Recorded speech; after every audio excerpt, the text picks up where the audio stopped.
رحمۃ اللہ وبرکاتہ۔ الحمد للہ رب العالمین والعاقبۃ للمتقین والصلاة والسلام علی محمد سید المرسلین وعلی آلہ واصحابہ اجمعین، اما بعد، اعوذ باللہ من الشیطان الرجیم، بسم اللہ الرحمن الرحیم، وَلَكُمْ فِي الْقَصَاصِ حَيَاةٌ یا اولی الالباب لعلکم تتقون۔ الحمد للہ، صدق اللہ مولانا العظیم۔ میرے اعمال کا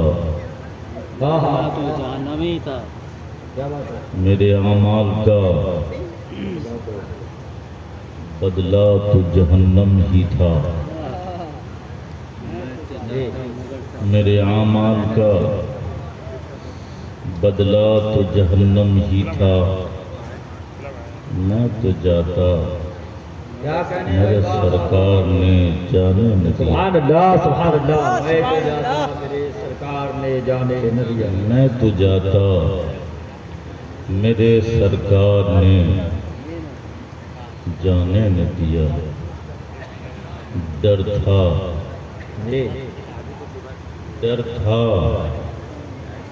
یہ اعلیٰ حضرت کا کلام پڑھتا ہوں۔ ڈر تھا کہ عصیاں کی سزا،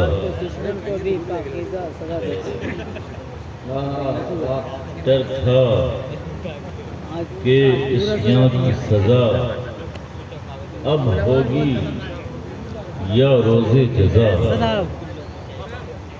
ڈر تھا کہ عصیاں کی سزا اب ہوگی یا روز جزا، دی ان کی رحمت نے سزا، یہ بھی نہیں وہ بھی نہیں، واہ واہ واہ واہ واہ، وہ بھی نہیں۔ علماء سنت کے بیانات خصوصیت کے ساتھ حضرت علامہ نوشاد عالم الازہری کا خطاب آپ نے سماعت فرمایا۔ شاعر اہل سنت اوریجنل یہ صوفی باصفا عاشق رسول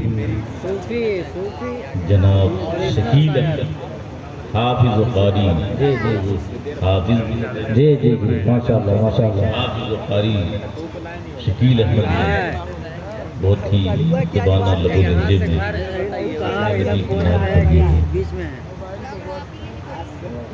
ہم لوگ پردے کے اندر نہیں سلطنت الہیہ میں جیتے ہیں، بے شک سبحان اللہ۔ دیش جس کا بھی ہو، اسٹیج کے سامنے کی ادھر ادھر جس کا بھی ہو، دیش جس کا بھی ہو، واسی جہاں کا بھی ہو، یورپین ہو، امریکن ہو، بھارتی ہو، ٹھیک ہے دیکھا پوری دنیا میں جہاں کا رہنے والا ہو، سب کا رب العالمین ایک ہی ہے، سبحان اللہ۔ رہے تو آگے کیا کریں گے، یاد ہے وہی مالک یوم الدین ہے۔ حکومت اسی کی ہے، قانون اسی کا ہے، دیکھا ہے کہ آپ لوگ دیکھا ہے اس کی حکومت میں رہنے والا، اس کے قانون کو فالو کرنے والا، اس کے بنائے ہوئے قانون کی کتاب پہ عمل کرنے والا مسلمان ہے۔ سبحان اللہ۔ تقریر آج ہوگا، اس نے ہم انسانوں کے بیچ تب دیکھو سب الٹا سیدھا ہو رہا اپنا نائب بنا کر بتا تیرا نبیوں اور رسولوں کو بھیجا۔ سبحان اللہ آپ ان شورا اسلام سے کبھی سنتے ہیں ہمارا جنرل گورنر مدینے میں، کوئی کہتا ہے کہ مدینہ ہمارا سینٹرل مقام اور مرکزی حیثیت کا حامل ہے اور برانچ بغداد اجمیر کلیر بنا، برانچ بغداد اجمیر کلیر بنا، سب کا جنرل گورنر، ذرا بولو بھائی، مدینے میں ہے ماشاءاللہ ماشاءاللہ، جنرل گورنر۔ مدینے میں ہے۔ ایک انسانی زندگی، آدمی کا جیون، اسے جینے کے لیے پانی لائے ہیں ایک سسٹم مانگتا ہے، بوتل میں ایک طریقہ مانگتا ہے، ایک نظام مانگتا ہے، ایک قانون مانگتا ہے۔ دنیا میں کوئی بھی ملک ایسا نہیں ہے، دنیا میں کوئی اسٹیٹ راج ایسا نہیں ہے، دنیا میں کوئی تحریک تنظیم ایسی نہیں ہے جس کا کوئی سسٹم نہیں، جس کا کوئی قانون نہیں ہو، جس کا کوئی ضابطہ نہیں ہو، جس کا کوئی ضابطہ نہیں ہو، ہر ایک ضابطے سے بنا ہو۔ اگر مرکزی سیرت کمیٹی ہے تو اس کے لیے ضابطہ ہے، اگر بہار ہے تو اس کے لیے ضابطہ ہے، ہندوستان ہے تو اس کے لیے ضابطہ ہے۔ جب تک انگریزوں کی حکومت تھی اس کا ضابطہ کوئی اور تھا، اور جب بھارت نے آزادی حاصل کر لیا تو اس کا سنویدھان کوئی اور تھا۔ کچھ یہ ضابطے اور اصول بنانے کی وجہ پہ ہم لوگ ذرا غور کریں، یہ ضابطے بنتے کیوں ہیں، یہ اصول بنتے کیوں ہیں؟ آدمی ایسی صاف اور ستھری زندگی گزارے جس میں جرم نہ ہو سکے، اور اگر جرم ہو تو جرم کی سزا ہو، اور سزا کے خوف سے آدمی جرم سے بچتا رہے۔ جب کوئی دیش آزاد ہوتا ہے یا کسی نئے ملک کو اس کی اہمیت اور اس کی منظوری ہوتی ہے تو دیش چلنے کے لیے قانون بنتا ہے۔ آپ کے ہندوستان کی آزادی ہوئی، اس کے بعد یہاں کا ایک قانون بنا، یہ بھارت کا سنویدھان کہلاتا ہے۔ اس میں تمام آرٹیکلز موجود ہیں، اس میں تمام دفعات موجود ہیں۔ ہندوستان میں لوگ کیسے جئیں گے مذہبی اعتبار سے موجود ہے، دھارمک روپ سے جئیں گے وہ موجود ہے، سڑک کا قانون کیا ہے موجود ہے، قتل کا قانون کیا ہے موجود ہے، مرڈر کا قانون کیا ہے موجود ہے، گالی کا کیا دفعہ ہے موجود ہے، مار پیٹ کی کیا اہمیت اور اس کا کس طور پر اس کی سزا اور جزا ہے وہ موجود ہے۔ گویا یہ قانون بنا اس لیے ہے تاکہ اس دیش میں رہنے والا اس دیش کے ضابطے کو فالو کر سکے، اس ملک میں رہنے والا اس ملک کے قانون کو سمجھ سکے اور مان سکے۔ اور صرف یہی نہیں، ہر دیش میں ایسا ہی ایک قانون اور ضابطہ موجود ہوتا ہے۔ بلا تشبیہ و تمثیل میں آپ کو بتا دوں، آپ جس دیش میں رہتے ہیں، میں نے ابھی آپ کے سامنے پیش کیا کہ ایک انسان جو جیتا ہے دنیا میں، چاہے دیش کسی کا ہو، ملک کسی کا ہو، لیکن وہ سلطنت الہیہ اور سلطنت اسلامیہ میں رہتا ہے۔ اب آپ کو محسوس ہوگا کہ جب ہمیں جینا ہے ایک مذہبی روپ سے، ہمیں جب جینا ہے ایک دھارمک روپ سے، تو ہمیں ایک یقیناً ایک ایسا قانون چاہیے جو مذہبی اعتبار سے ہماری رہنمائی